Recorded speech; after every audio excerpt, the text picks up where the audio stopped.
Hey guys, today I wanted to up the risk here, look at some more speculative plays, some more 10x possibilities, but always with big returns comes big risks. Do your own research and let's hop right into it. So first up on the list here is EOS Energy. They are an American-made energy storage company. Specifically, they do two things here. They design and they manufacture zinc-powered battery energy storage systems. They're safer, cheaper, and more durable than their lithium-ion counterparts. Now, as always with groundbreaking technology that, kind of will change the landscape here, they don't have as much revenue as people would like to see, and hence this is why they're in the video with this 10x potential. We're trying to, seize in on the opportunity on the technology before it makes its way to the financial statement. So one thing I wanted to highlight here, I'll pull out the laser pointer, which is pretty sharp here. This was a release of a 100 billion mega data center that was just revealed with Google and Amazon. And take a little peek here to my red circle. Look who's the battery supplier or the potential battery supplier being EOS Energy System.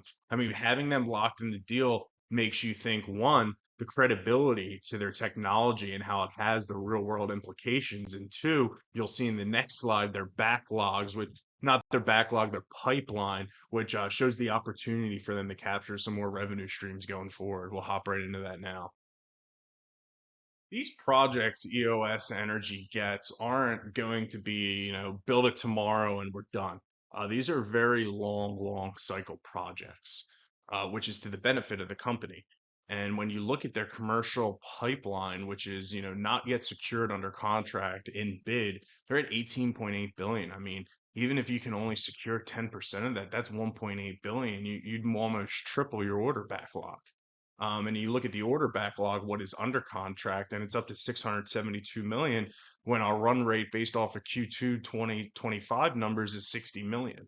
There is a lot of room for growth here at EOS Energy in terms of revenue. We're still really in the early stages here, but it's nice to take a look at EOS Energy and what they've delivered. And you can take a look at their revenue, and they 3x'd it here from the second half of 24 through the first half of 2025 and quadrupled their factory shipments. Their gross margin has improved by 3.8%, and they've lowered the product cost by 50%.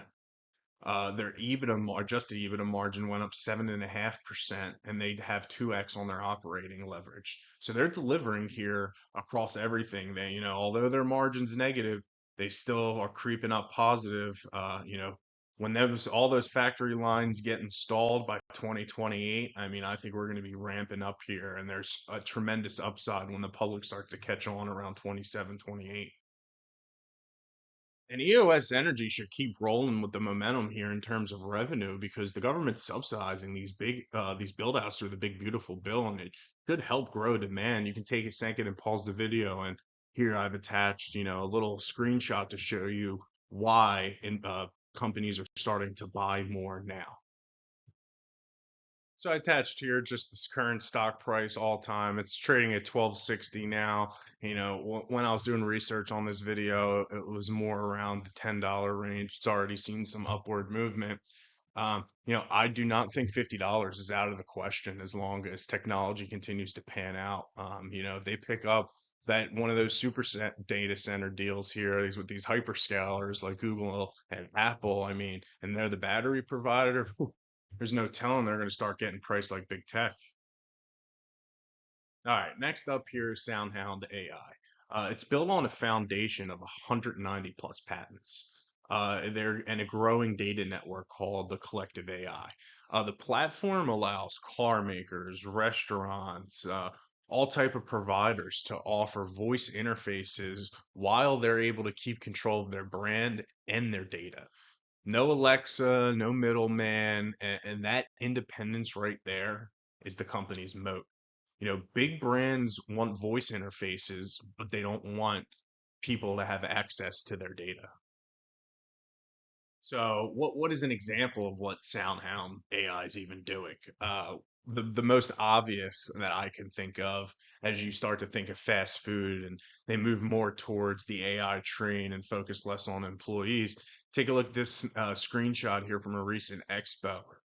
This is a drive-through menu where you'll be able to place your order purely using Soundhound AI's technology and voice enabled, and take the order, and you can lower your reliance on human employees. Human employees, you have to pay benefits. A robot's a one-time cost, and you get to write off depreciation. So SoundHound AI is actually a little further along here than EOS Energy in terms of, where they are in their life cycle as a company, but I just scheduled out their revenue here, and you can see from December 21 through 2025 they're at 21 million, and now they're breaking 100 million. So, there's clearly demand for the product, and they've been able to, you know 5x revenue over 4 years, which is pretty promising and what you like to see. So I like insider buying and I like institutional ownership. I like insider buying because when insiders are buying, it's a great sign. No one knows more about the day-to-day activities, operation, and how company's running than an insider working at the company, managing the company, whatever. Sales, I'm not really more considered with anyone can sell for whatever reason, personal reasons, profit, time to take, from a embedded stock option where you're getting paid out and your compensation's tied to an earnout. Maybe those situations. Anyway, we're getting way off topic. Here, the next thing I like to look at is institutional ownership. And I like to look at institutional ownership because they hold for the long term. Once an institution's buying in, they have pretty high conviction that, it's no longer in its early stages, and they kind of have proven, that they're able to execute on their strategy, and two, they hold for the long term. Once an institution holds, that float basically drops down, and many people aren't buying. So in the last 2 days here, the institutional net inflow is probably close to about 5 or 6 million shares, which is about 3% of the total float. Right now, we're up to 60% institutional ownership in SoundHound AI. If SoundHound is continually able to execute and outperform competitors, I believe the direction they're heading is what our artificial intelligence companies are going to need, right? As you use less reliance on employees, you're going to shift, right? You need the interface for communication, and SoundHound AI is going to provide that, trading at $18, $7 billion market cap. With the implementation of artificial intelligence, I think their market share can become wildly huge. And on a conservative edge, I could see this hitting $75 billion in market cap size. All right, the last company on the list here is QuantumScape, and we're getting pretty out here, because this company really has no revenue. Um, so what's the bull case here? They're a developer of solid state lithium metal batteries for electric vehicles and other applications. Basically, the whole thesis here is, the potential to disrupt the battery industry. So they would be a competitor here to EOS Energy.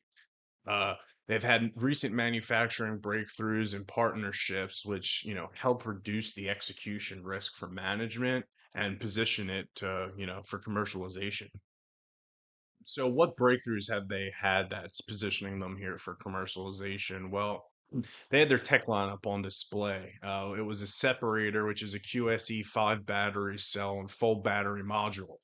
It's the same cells that are being used in the Ducati electric bike prototype. And if it performs as expected, QuantumScape won't just be a battery company. This is a category reset. So now here's something interesting. Volkswagen went on stage. Quote, our partner QuantumScape, which is just interesting that they're name dropping a company like that.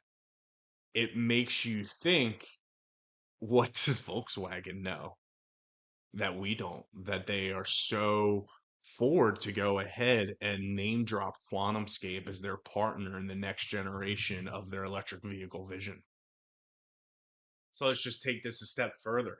What happens when the next thing under the black velvet cover here in their next show isn't a Ducati e-motor bike, but an e-Porsche powered by QuantumScape solid state batteries? What do you think will happen to the stock price? So here's the stock price of QuantumScape, trading at $16.27 with a $9 billion market cap. again, much like the others, if they're able to execute here and change the whole industry and how we view battery technology, I mean, this is easily a $90 billion company.